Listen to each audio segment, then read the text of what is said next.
There we Excellent. go. Hello and good morning and welcome to Virtual Coffee. I'm Cheryl Leon, the Chief Freedom Officer from the Growth Hub. Thank you for joining me today. I hope you've got your beverage of choice. Oh, here we go. It's Virtual Coffee and we have a special guest today, Kieran Lowry from Workforce Positive. How are you doing today, my dear? Very well, thanks, Cheryl. How are you? Thank you for Awesome. having me. No, it's great to have you here, Kieran. I'm just going to give a little bit of a brief for those of you who don't know. Kieran has about nearly 20 years of HR experience, and her focus is about all the important aspects of human resources, and particularly as we're building teams as part of Growth Hub Global, even though we're talking about, we might be talking about remote teams, we might be talking about local teams, it's really important that we think about communication, leadership, and culture. And this is the reason why we're talking about achieving success and channeling human energy in our virtual coffee session today, which is, I think, is so cool because I love the word human energy. So welcome and thank you for joining us, Kieran. Thanks, Cheryl. Such a pleasure. And thank you for the kind introduction as well. No, Mhm. absolutely. So tell us what is this notion of channeling human energy? I think because when we think HR, and admittedly, Mhm. I'm not sure about others, but HR, I just sort of think it's just recruitment, it's sort of performance reviews, and I'm sure that's all part of it. Mhm. But I love this idea of human energy. What is it? Yes, well, we go through a level of process to meet people for our businesses, to recruit, to look at resumes and experience and qualifications, etc., etc. But ultimately, when someone comes to work, and whether that is coming Yeah. to their home office or an office, a centralized space, all they really can bring with them is their energy. Mm, Now, no matter what your skill or experience is, if you don't want to use it at work, then we don't get the value of that shared within the business. So, channeling human energy is about creating a place where people want to share their energy and they want to be part of something. And until we can ask people to do that freely and willingly, we're not getting the best of everyone in our team. And so how do you find people with the right, I mean, first of all, I guess Mm-hmm. stepping back, Yeah, like what are the steps there for businesses if they're going out to recruit people? yeah. What are the things they need to think about to start off with to ensure that you've got the right people with the right Mm. energy? They talk about the bus, the right people on the bus. Um, I think the most important thing to do first is determine what success means in your business. So we call that strategy, right? So I think we're pretty good at saying this is why my business exists and the purpose of why we operate and what we'd like to achieve. And I think we do that quite well. But then we have to channel that down to every single position in the business. So what does it mean to be successful in every role? And there should be a clear line between a role and the overall strategy of the business. And when we can do that, then we can recruit. And we'll find that we get away from the notion of having a shopping list sort of approach to recruitment. So a position description that lists Mm, so many different pieces of experience and attributes that you're looking for a unicorn. No one's a unicorn. And ultimately, at the end of a recruitment process, there's generally some sort of discussion and trade-off about, okay, this person's got this and brings this to the table, or and doesn't have that, but we think that they could really use that well, and it could be a great mm. transferable skill. So we definitely don't get the shopping list. What we get is an idea that what someone has done will determine what they'll do in the future and how they will use those skills. And that's the energy part. Right. And are there specific sort of, I don't know if it's a checklist or a question or the specific things that you're looking out for, apart from what's in the, position description to go, I want this, this, and this. Okay. So if people could tick that Yes. off.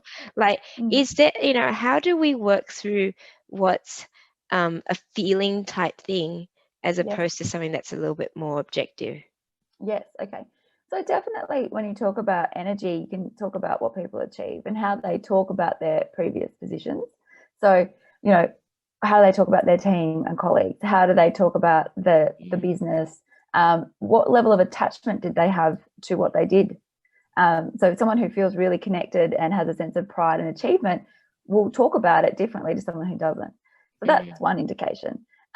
Talking to people that they've worked with, I highly recommend doing 360 reference checks. So we tend to focus on asking people, you know, can you give us the contact details of someone that you've worked for? So someone who supervised them. But what about people that have worked side by side with them, or people that they have supervised? So, you know, thinking more broadly about how the circle of influence that person is going to have, and their relationships that they would have built previously, and doing some more investigation around that. And how, I mean, we talk about references, right? And everyone, when they're giving references, they're obviously going to find someone that is hopefully Likes going to them. give them. Yeah, exactly. They're not going to go, I had a really bad relationship with this person. I'm going to. So how do you work through that with references? Yeah, well, look really closely at the resume first. So they have to be relevant to the roles that you're interested in. Yeah. And, you know, recently worked for is also good. Having said that, if someone can give you a reference from 10 years ago and that person still has a very high opinion of them and has worked with a lot of people since, so that says something about them as well. So you just need to be really clear about who you're talking to. So it's okay to say, I worked with this person 10 years ago and now I call them a personal friend. That's actually not a bad thing. It's just being sure that you know that you're talking to a friend who used to work with them, as opposed to, you know, my most recent employer. Yeah. And You are probably there asked a few certain, different questions. yeah, and I guess I'm coming to the question bit, like, you know, with references, are there specific sort of questions that you can ask that probably a little bit more challenging, that might actually dive into addressing any particular sort of red flags, if you know what I mean there? Yeah. Yeah. So we definitely ask about, you know, conflict with others, and some conflict is good. So none of these questions rule out a person, but it just helps you explore their work experiences. So conflict with others is important to understand. So if you're having conflict with other people, is it healthy conflict or not? Did it get to an outcome? You know, because we can represent our different views and create conflict by doing so, but we can still have very healthy relationships within conflict. Yeah. We ask questions like, what is their development plan? You know, if they haven't identified learning and development opportunities for themselves, or their manager hasn't, then, you know, we want to talk about that, because everybody should be thinking, what else would I like to achieve? And it doesn't mean a promotion or a different job necessarily, but definitely, how do I grow as a person? Because someone who continually wants to grow, again, that's a factor of energy, right? Yes. So and then a question that we ask, you know, you would generally ask an employer or a previous work colleague, would you employ this person again? And we tend to ask, if this was your business and you were employing people for your team, would you employ this person? And we feel that that gives a different sort of answer. Yeah, okay. And that's an interesting one, because I think that, I Yeah, mean, if it that's a was your investment. yes, yeah, absolutely. And so, I mean, I like that you talk about having these development goals and growing in the business. Admittedly, that's something that we do at the Growth Hub as well. You know, we like to see businesses and our people grow. One of the jokes that my team has is that they say, Cheryl, sometimes you know, you're so empowering, which is great, but then you know, sort of go, well, people want to, it's great because they want to be able to challenge themselves and try new things. Yes. And which is wonderful, because then we actually find them in spots that they really are passionate about. But then it sort of creates a little bit of a gap again in the area that they originally were in. So I Yes. mean, I think that's an Yes, you have interesting to one. backfill. Yeah, Yeah.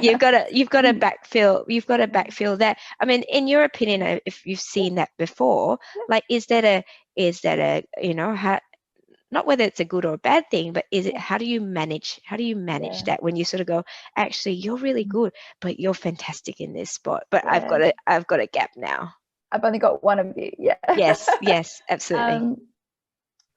Yeah, look, we used to measure success in business around things like turnover, so how much you can retain people, and a low turnover was a good thing. And I feel like I've probably changed my view on that a little bit. So what I would say, and it kind of resolves your issue as well, when you promote people, you create a gap. When people leave, you create a gap. And I would focus on utilization. So what I mean by that is, the more procedures and processes that you have within your business that help your team do exactly what is required of them, makes their life as easy as possible. Mm. You get better utilization whether someone's been there for a month or a year.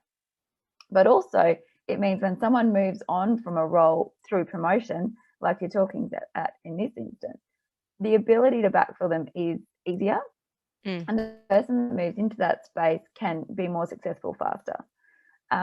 So, yeah, I would put in place some sort of business, we might traditionally call it a policy, but a bit of a philosophy that we want to be able to promote from within. So when we do that, this is the steps that we take to ensure success in our new role for ourselves, but also for the colleague coming in behind me. How do I make that transition? Do they become their buddy?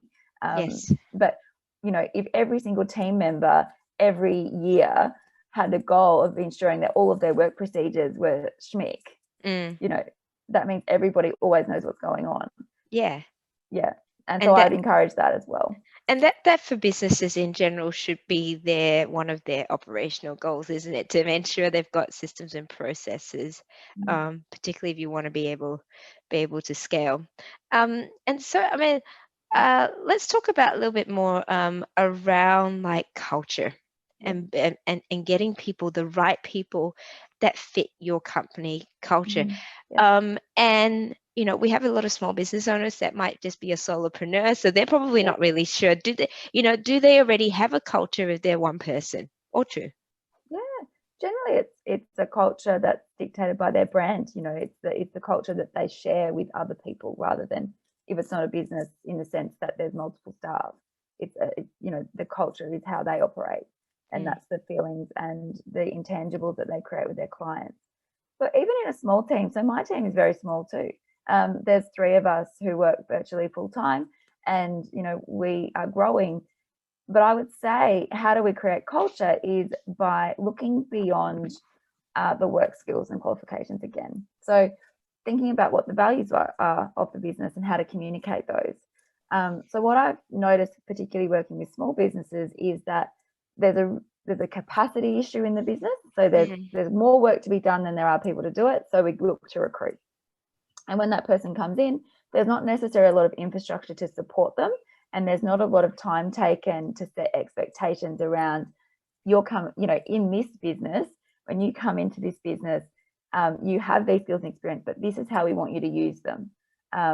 This is the way that we go about things, as opposed to doing it how you've been taught previously, what have you. But because that conversation doesn't always happen, there's a gap, and people feel like, okay, I need to get in and be productive. And so they start going about work the best way they can, and they can go off track very quickly. If you think about railway tracks, if you're not on them, you can get, derailed. Yeah. Very quickly derailed. Yes. Yeah. And you don't want to create train wrecks, right? So taking the time early on in employment to talk about things other than just the job. So the business, the culture, the teamwork aspects that you're looking for is important, and then measuring that. So when we write an employment contract, it's not unusual for us to, if a business has a set of values, to actually put that as a cover page and say, we're offering you these terms and conditions, but we want you to be in agreement with these values first and foremost before you look at the employment offer. Because ultimately it's the values that determine whether or not you're going to, one, like working here and stay working here.